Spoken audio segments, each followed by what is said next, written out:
د تبخیله د موږ لا ټیم راکړه او دلته راغلی او زموږ د دې غریبانو سره د شریکت وکړو نو زه ورته د زړه د کومې نه هرکلی وایم.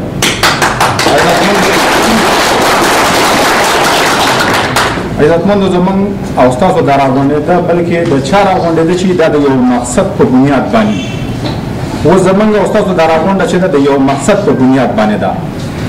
هغه مقصد پکې دا دی چې په دې ځای کې دا څومره ورونه چې زما ښکاري نو دا ټول دکانداران دي. بلکې زه به خپله خبره وکړم چې عبدالرحیم صدر صاحب چې په کوم وخت کې د شهباز اخبار د هغه وخت نه زه پېژنم چې د خپل اخبار چلاو. اوسنۍ خبره نه ده، تقریبا 30-35 سال مخکنۍ خبره ده. د هغه وخت نه زه پېژنم. غالبا داسې پکې ډېر زیات دکانداران دي چې زما نه ډېر زیات مخکې راغلي دي او په دې اسباب کې خپل روزګار کوي. خو لهذا په موږ باندې یو نوم پروت و چې باید دا او ډسټرکټ دی. موږ مظلومان دلته شمارلی کېدو چې باید کوم ځای را بدلو که یو پولیس والا به موږ راکوز کړو چې به یې وکته او ډسټرکټ دی. ما بلکې زموږ دا کسان د انډیا نه راغلي دي، هغه ته په دې نظر باندې کتل شو. په دې خبرو باندې موږ مجبوره کړو چې باید موږ یو شو، ځان له یو تنظیم جوړ کړو، یو یونین جوړ کړو او مطلب دا چې زموږ یو قوت پیدا شي. اوس موږ او تاسو دا موقع الله پاک چې کوم دی موږ او تاسو له په لاس باندې راکړله چې زموږ یو ځای ته راغون شو او چې کله موږ یو ځای ته راغون شو نو انشاءالله چې زموږ به خامخا قوت جوړېږي. دا قوت به اوس مطلب دا چې موږ د خپل دفاع دپاره، د مظلوم د اواز دپاره، د ظالم د مخنیوي دپاره استعمالوو. بغو درنو مشرانو وزیدارانو تاجرانو ورونو السلام علیکم. د الله پاک ډېر لوی کرم دی چې موږ یې په داسې یو خطه کې پیدا کړي وو چې هغه خطه هم د لا اله الا الله محمد رسول الله په نوم په معرض وجود کې راغلې ده او بیا موږ د هغه پیغمبر امتیان ګرځولي وو کم پیغمبر ته چې خاوند د جهان خپل دوست ویلي دي. د الله پاک ډېر لوی احسانات اکرامات په موږ باندې دي. خو بدقسمتۍ خبره دا ده چې دا کوم مقصد دپاره دا پاکستان په معرض وجود کې راغلی دی هغه مقاصد پوره نه شو. په معرض وجود دپاره زموږ د خویندو میندو عصمتونه د کلکتې په بازارونو کې نیلام شوي دي. د ډېرو لویو قربانو نه پس دا ملک په معرض وجود کې راغلی او د دې ملک تصور دا چې په دې ملک کې به د قانون حکمرانی، په دې ملک باسیانو ته به حقوق میلاویږي، تمام سہولتونه به میسري ورته ما سوا د خدای د نظام نه د بل چا نظام به نه حاوي کېږي. خو نن تاسو ګورئ چې د اویاو کالو جوړېدو نه پس نن د پاکستان باسیان په مختلفو مسایلو او مشکلاتو کې مبتلا دي. نه دلته روزګار سہولتونه شته، نه دلته انصاف میلاویږي، نه امن شته، نه د څښلو اوبه شته، نه د رڼا بجلي شته او نه د پخلي دپاره سوی ګیس شته. دا زموږ بدقسمتي ده چې نن په دې جدید دور کې چې کفار سپوږمۍ ته ورسېدو، بنګلې جوړې کړې او زما بچې نن په دې حالاتو کې دی چې هغه په ډیرهنو باندې ګتې راغونډوي. زه نن دې حد ته رسېدلی یم یقین وکړه چې واړه واړه ماشومانان په نالو کې مقناطیس کته کوي، میخونه راغونډوي او جمع کوي، مور لی په جولې کې اچوي په ولوړه دي. نن زه دې حد ته ورسېدم چې زما نوجوانان لوی PhD ډګرې کړي دي، ماسټرې کړي دي، هغه د پولیسو د نوکرۍ دپاره حیران او پریشان دي.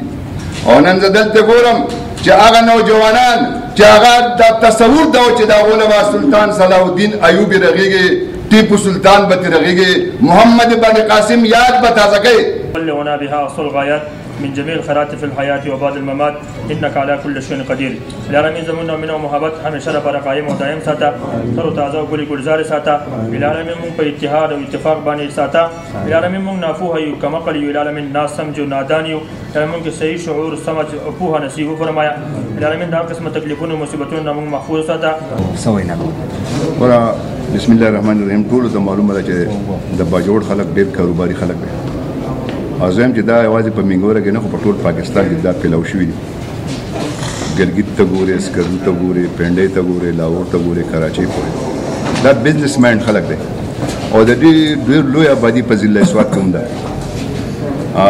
دو د چاینا کاروبار زیات کوي، د وچې میوې کاروبار، د حضرۍ کاروبار، او د دو په دې باندې باقاعده ډېر هولډ دی او د لویو منډو سره دو روابط دي. د ډېر وخت نه چې کوم دی دو په سوات کې آباد دي، پیم دي په لحاظ سره څه فیملین هلته دي، څه دلته دي.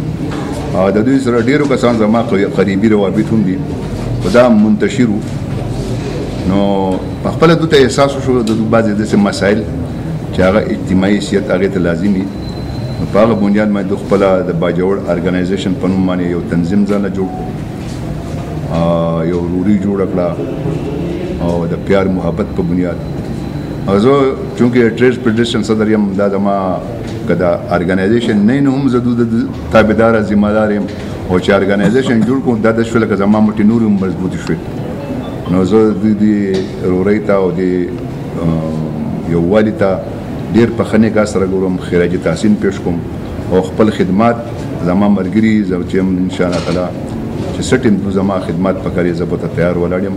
ما مخکې هم د تاجرانو د خدمت لپاره 25 کاله جدوجہد کړلی او چې څنګه په ما باندې د لوکل تاجرانو حق لازم دی، دقه شانتې په ما باندې ډبل حق ځکه دی چې زه نه غواړم چې په څه داسې موقعو ته احساس وشي چې موږ د بهر یو.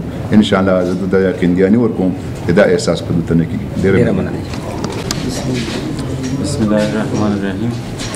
زه محمد ایاز باجوړ اګرایزیشن سیکرټري په حیثیت باندې ستاسو سره خبرې کوم. زمونږ چې کوم تنظیم بنیادي ښودی دی په دې یو سوچ باندې چې موږ د 50 کالونو دلته آباد یو. زمونږ ډېره کمیونټي ده، ډېر خلک دی په هر قسم کاروبار کې په هر حصه باندې دلته آباد دي. خو زمونږ څه پہچان او څه حیثیت او داسې څه کاروالی نه و. نو موږ سوچ وکړو چې ولې نه موږ دومره آباد یو، دومره وخت نه دلته اوسېږو، زمونږ نه څه حیثیت شته، نه په دانه تحصیل کې، نه په بازار په فیډریشن کې، نه په کچهرۍ کې، په بل ځای کې، په بل ځای کې. نو په دې بنیاد باندې موږ ټول ملګرو سره خبرې وکړو، نو په دې باندې اتفاق وکړو او موږ باجوړ ارګنایزیشن چې په نوم باندې تنظیم جوړ کړو. نو د هغې مخکې موږ صدر صاحب درخواست کړی چې موږ په خپل فیډریشن کې والي. نو صدر صاحب شکریه موږ ادا کوو چې هغه لبیک وو زموږ په آواز باندې او په فیډریشن کې موږ اصرار کړه.